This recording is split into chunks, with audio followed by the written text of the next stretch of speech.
So now I have this idea. What would happen if a guy just... In our streamlined world today, adventure takes wings. Planes shuffle across country at amazing speed. Man has raced around the earth in less than 4 days. Planes roar at 400 miles an hour. Airships, streamlined trains and buses speed thousands to new frontiers.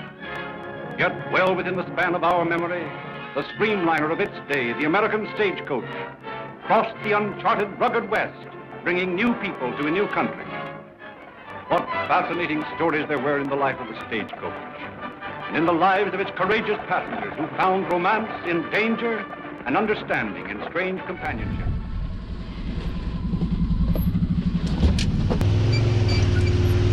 I had this idea the other day.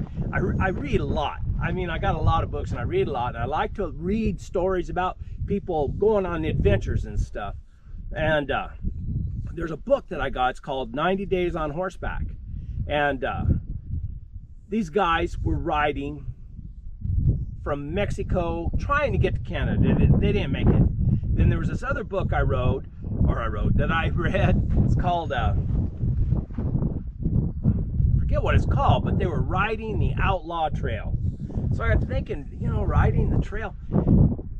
We got a couple famous trails. This is just one of them. This is the Butterfield Trail.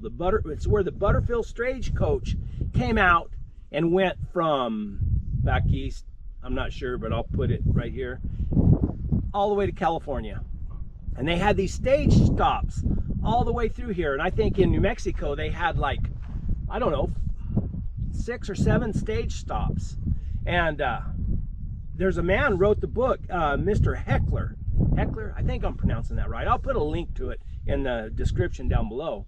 But he identified all these stage stops and the route of the Butterfield Trail. And the trail went through here about, I think it only went for like 3 or 4 years. But then lots of other people used the trail. I mean, stage, what do you call them? Wagon trains. This was the southern route to California. And I thought, wouldn't it be cool? I can just jump in the buggy, throw a few dogs in, and see if I can identify some of these stage stops, and then, you know, find the trail, because there's places out in here. I believe I'm on it right now, but I'm not 100% sure. I got to go back and check the book. And it ended up being, and I thought I could get everywhere I needed to in the buggy, it ended, it's a little bit harder than I thought it would be. Drove through town in my buggy, and I couldn't get to the first station that I wanted to go to, which was Picacho Station.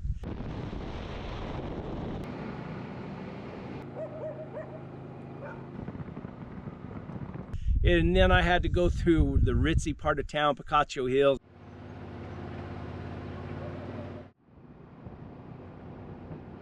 Well, that's Picacho Peak. And this is like a little recreation area. And they got it fixed where you can't get out of here.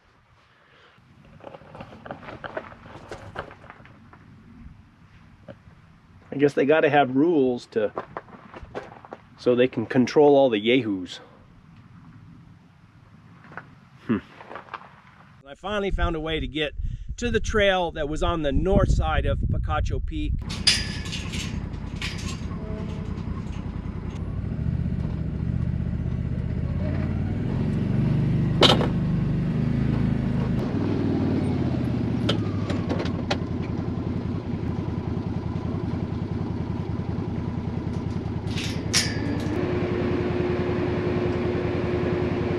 And then I found it on the south end, and I came out and I got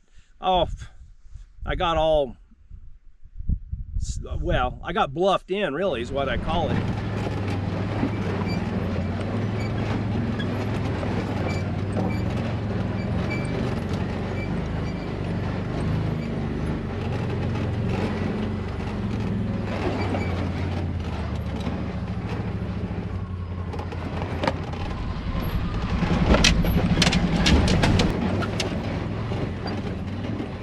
You guys want out?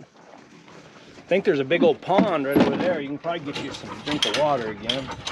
Come on.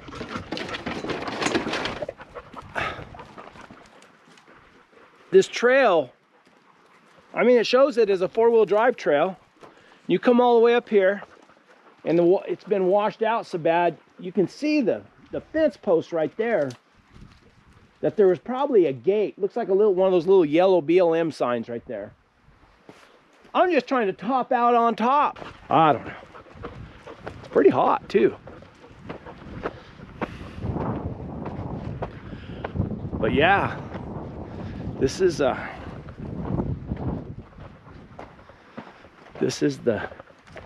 desert at its finest.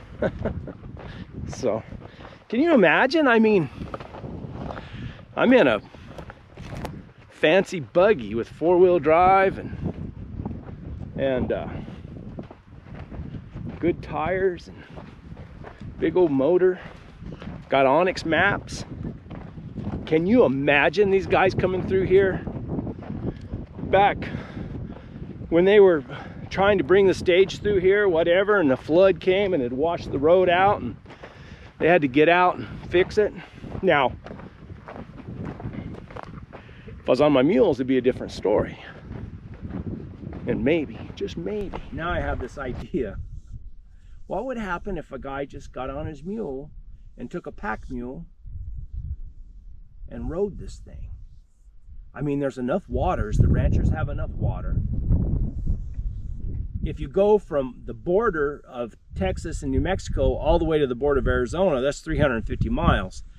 I'm not sure that first bit from the border, the Texas border through up here to Picacho Peak would be that much fun. You just have to stay on the river because the trail's been absorbed by the farm fields and the city and everything. But from here to Lordsburg, it's remote. Well, you can see out here, there's nothing out here. I don't have cell phone service or anything. So I don't know, maybe it'd take about 10 days. I don't know if I can do it or not. Leave a comment down below. Let me know if you think I should embark on that adventure. 10 days out of my life, 12 days, it's not a big deal. And I bet on a mule, you could really identify where the trail is. I don't know. There's some neat places, you know, like right up here is Massacre Gap. There was a lot of people that were ambushed and killed by the Indians up there.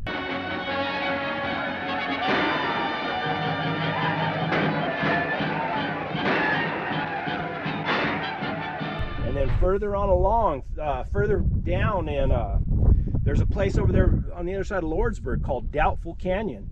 And I forget how many, but I'll get into that with the book and everything. But you guys let me know if you want to see something like that.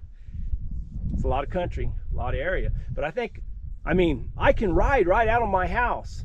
I have about a 15-mile ride to where the trail starts. And then I could hit the trail and just keep on going.